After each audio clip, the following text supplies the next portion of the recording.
What's going on, legends? Welcome back to the channel. In today's video, I'm bringing you guys the mission guide for tier 4 of the White Lotus faction here in season 2. This one does consist of 7 total missions. Out of the first 6, you will have to complete 5. In order to unlock the final one, complete that, and you guys will be on your way to tier 5. But before we dive into it, if you guys do enjoy this content anytime or find this video helpful in any way, make sure to show support for the channel by going down below and smash that like button. Let's go ahead and throw an easy goal of 150 likes on today's video, as well as if you guys like to find your way back to the channel for more quality content, make sure to do that subscribe button alongside that notification bell so we don't miss you in future videos. All right, first up, we have Operation Black Gold. This one is going to be 3 parts. Part 1 is asking us to kill 10 enemies in Hafid Port. You guys are going to open your TAC map. You guys should be pretty familiar with this location. You guys are going to head over to Hafid Port and you're just going to eliminate 10 AI. This should be pretty straightforward, and it's even possible you guys will spawn in this location at the very beginning and you guys won't have to travel too far to get there. But either way, get over to Hafid Port, eliminate 10 AI, and part 1 will be complete. Now part 2 is asking us to kill 10 enemies in Rohan Oil in the same deployment. So it doesn't matter in which order you actually do this, but obviously once you go to Hafid Port, you complete the 10 enemies, or you're just in the Rohan Oil area, you're going to want to eliminate 10 enemies over there as well.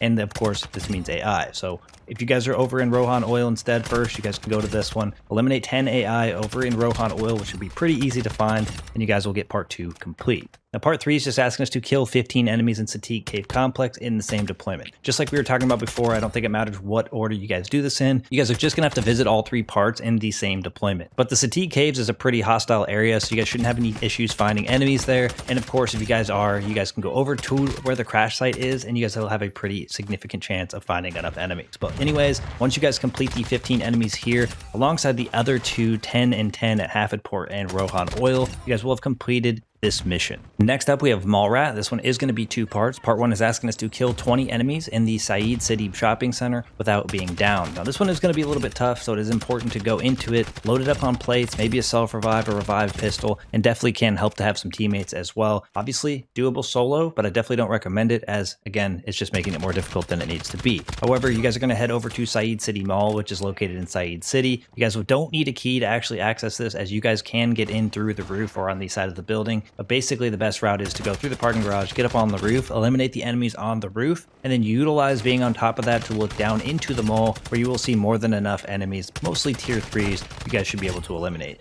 Just play your life safe, make sure you are plating anytime you need to. As long as you guys are in the parking garage or on top or inside of the mall, any eliminations that you get should count towards the progress of this challenge, so you guys shouldn't have too many issues. But eliminate 20 enemies without going down, and part 1 will be complete. Now part 2 is a little bit more challenging. It's asking us to kill 3 operators in the Saeed City shopping center. This one is going to take a little bit of luck. I know sometimes the exfil is over in that location, which can make it a little bit easier just by hanging out over in that area. Obviously people will probably go for the exfil, which would give you the opportunity to try to eliminate them. There are a couple of missions that actually bring people over to this area. Another thing you could do, of course, is maybe somebody gets a kill squad contract on you and your team. You could always go over to the mall, which would obviously bring the enemies to you if they choose to actually pursue the contract. There's a couple of different ways you can obviously end up getting the eliminations here. I just got lucky enough that I had a full squad inside of the mall and I was able to pretty much take them out. I did notice, however, when I jumped down to get the 3rd guy, even though I was still in the area of the mall, for some reason it didn't actually count as elimination, so I had to get an extra one. But overall, if you guys get the eliminations, whether you're on the mall, in the parking garage, anywhere in the vicinity of the mall itself, as long as the players are in the mall or in that vicinity as well, you guys will get these eliminations. But eliminate 3 operators in this area and this mission will be complete. Next up, we have Hero Run. This one is going to be a 1-parter. It's asking us to complete 3 rescue hostage contracts, each in under 2 minutes. Now this one's got a little bit of luck involved, just because it's going to depend on where the actual contract itself is, and then obviously where the exfil chopper is from that point. So you guys are obviously going to go and find a rescue hostage contract, ping it, go ahead and grab that. It's going to take you to a stronghold like location where you guys are going to clear out the enemies. You guys will then defuse the bomb, grabbing the rescue hostage or rescuing the hostage itself. You guys will pick up that hostage and take it to the exfil chopper. It's definitely much easier if you are in a squad, as someone can actually drive a vehicle. You just basically grab the hostage, jump on the vehicle, and they just drive you to the exfil point. Obviously, you just have to get this done within the 2-minute time period. You guys just need to do this 3 different times. Overall, most of the time, you guys are going to be able to complete these rescue hostage contracts pretty quickly. It will have to be a overall difficult one in order for you guys not to be able to do this. But essentially, get these 3 rescue hostage contracts completed in under the 2 minutes time, and this mission will be complete. Next up, we have Bombing Run. This one's going to be a 1-parter. It's asking us to exfil with 7 kill streaks in 1 deployment. Now, there are a couple things that you can do to actually increase your odds of finding streaks, whether it's going to supply drops. You guys guys can obviously go and do a destroy supplies contract, which is one of my favorites, which allows you to see pings of any nearby safes on the map. So then you guys can go over to those safe locations, capture the safes, and a lot of those safes do carry streaks. It also carries a lot of money inside when you guys open the safes. So you guys are going to be able to stock up on money, which then you can in turn take over to a buy station and purchase streaks. Usually there's only going to be 3 streaks available in a single buy, so you would have to visit 2 of them in order to actually get 6. And obviously you guys would have to have found 1. However, I think if you guys go and visit these safes after doing a destroy supplies contract, you guys will get more than enough money to cover the extra streaks that you might need, and you guys should get more than half the streaks in that process. If you guys want to go for the supply drops, you guys can do that after as well, and overall just limit how many you might have to buy. In most cases, I think you only have to visit 1 buy station, but you basically just want to set yourself up with a medium backpack or a large backpack, fill it up completely with streaks if it's a medium, obviously fill it most of the way up if it's a large, up to 7 slots, and of course the 1 slot that you have will count as well. I chose to put them all in my backpack just to make sure there wasn't any issues with bugs, but you guys were going to then want to exfil safely with those. Recommend a rescue hostage in order to pull that off, as you guys will sneak off the map. Either way, once you guys are able to sneak off the map or exfil safely, this mission will be complete. Next up, we have Pacific Foothold. This one's going to be a 3-parter, and it is one of the most challenging in this tier just because of the RNG that is involved. Part 1 is asking us to deliver 3 bottles of gun oil to the dumpster dead drop in the residential district of Ashika Island. Now, in order to get bottles of gun oil, there's really a lot of RNG involved. You guys are just going to need to visit as many toolboxes as you can. These can be found in large quantities in the waterways. So if you guys want to go through and clear the waterways, you guys will have a lot of opportunities to get a hold of this gun oil. And of course, you guys can just go all around the map. There are toolboxes everywhere, especially in the port is a pretty good area to go to. And then the farms as well, as all those buildings do have tons of toolboxes. Just don't let any toolboxes slip by, as that could be the one that has the gun oil in it. But once you guys get a hold of a gun oil or all 3 of the gun oils, you guys will then need to make your way over to the residential district. Of course, I will show you guys the location of the dead drop on the map. You guys will then dead drop these gun oils, and part 1 will be complete. Now, part 2 is asking us to deliver 2 video cassette recorders or game consoles to the same dead drop. So of course, you guys are going to go back to the residential dead drop in order to drop these. But you guys are going to be looking for video cassette recorders and game consoles. Now, I find the little market area over near the beach club is a great place to look for these, as they are typically all over the shelves in that spot. But I do find that over in the farms, they could be pretty common as well. So if you guys are having a hard time finding them, maybe you guys aren't coming across them in toolboxes, look in either of these locations and it should increase your odds of finding them. I found that they're overall pretty common, so you guys should be able to find at least 2 in a single match. And if you guys only find 1, you guys can dead drop them 1 at a time. But regardless, find the 2 video cassette recorders or the game consoles, take them over to that residential area again, take them to the dead drop them, and part 2 will be complete. Now, part 3 is just asking us to deliver 1 blowtorch to the same dead drop. Now, this is probably going to be the part of the mission that makes you skip this one altogether, as the blowtorch is extremely hard to find. Now, the only real place on Ashika Island that I've seen these actually located is going to be in toolboxes. So similar to the gun oil, it's going to be very RNG based, and I'm promising you right now the odds of finding this are extremely low. Now, if you guys are looking for the area where I found mine, and I saw some other people find it, there are these long buildings with 3 doors, kind of 2 separate sections, and they do have a couple of toolboxes inside.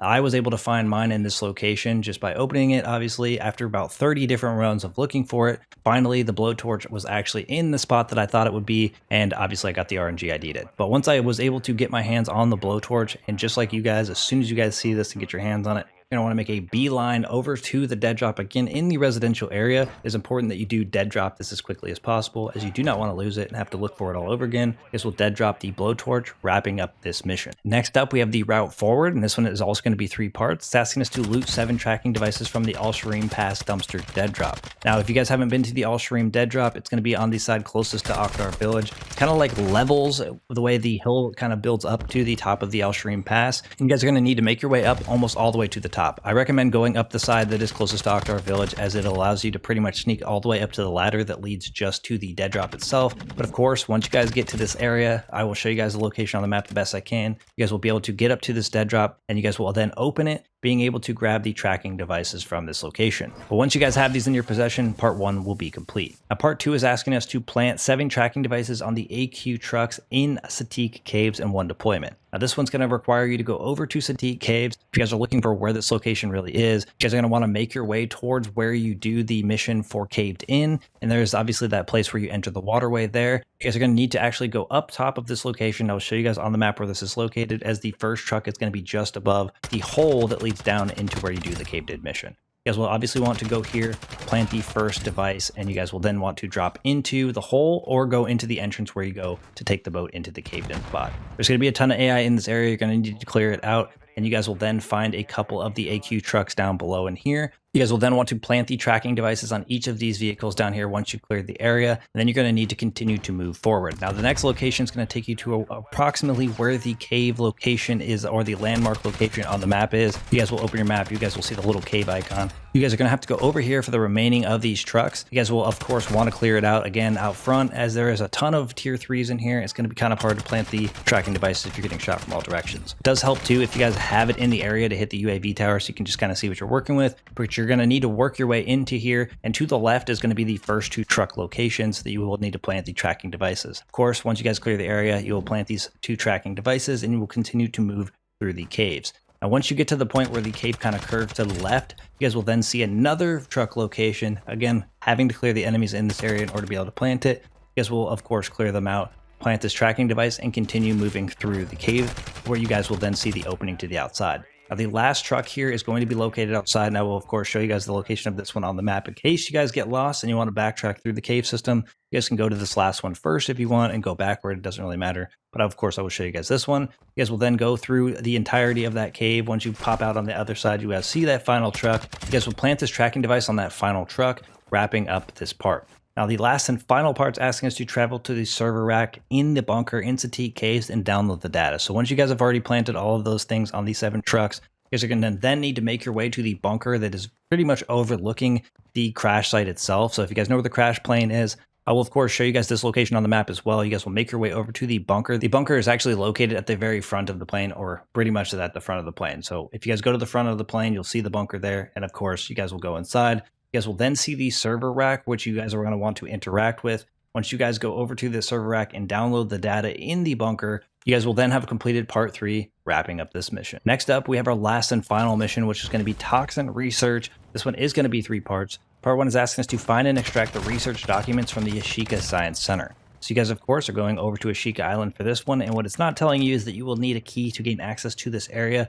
It is going to be the research center key, which you guys are going to want to complete HVTs or just loot in general until you guys get access to one of these. By the time you get to this mission, hopefully you guys will have a few in your stash so that you guys have a few to work with. But essentially, once you get access to the research center key, you're going to make your way over to the science center. Now, this location is pretty close to the gas station near the town center. You guys have probably been to this building before. Of course, I will show you guys the location of this on the map. You guys will make your way over to the science center, and you guys will need to go either to the top on the roof, or go from the bottom. You guys will want to get to the 2nd floor. You guys should not be able to miss the door that you need the key to access. You guys will open this door, and underneath the desk will actually be the Ashika Science Center documents, or the research documents. You guys will then need to grab these, then you'll want to extract safely. On Ashika Island, you won't always have access to the rescue hostage contracts that could be so helpful, but I do find sometimes going for the final exfil here can be extremely safe, as there's not a lot of times where I run into other players. But either way, once you guys actually are able to exfil with these safely, part 1 will be complete. Now, part 2 is going to be asking us to place those research documents in the smuggling tunnels.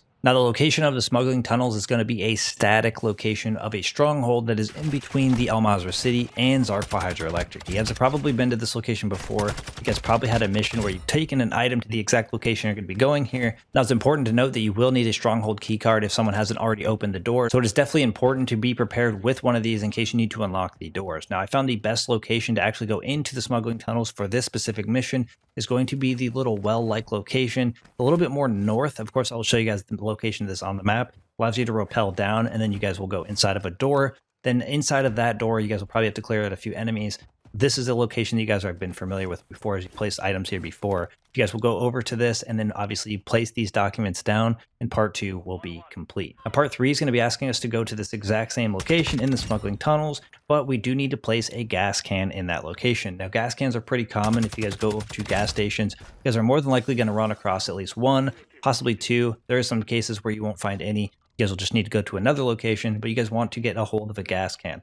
Now, it's important to note you guys can grab the gas can well before you guys go to the smuggling tunnels. That way you guys can complete parts 2 and 3 simultaneously. That's probably the recommendation I have for you. But then once you guys have that gas can alongside your research documents, you will then go to that well-like location that I said in order to enter into the smuggling tunnels, as it is the closest to where you're going to be placing these.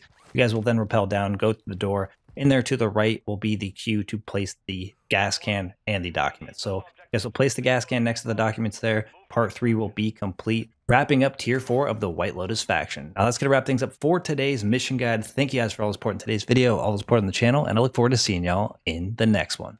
Peace.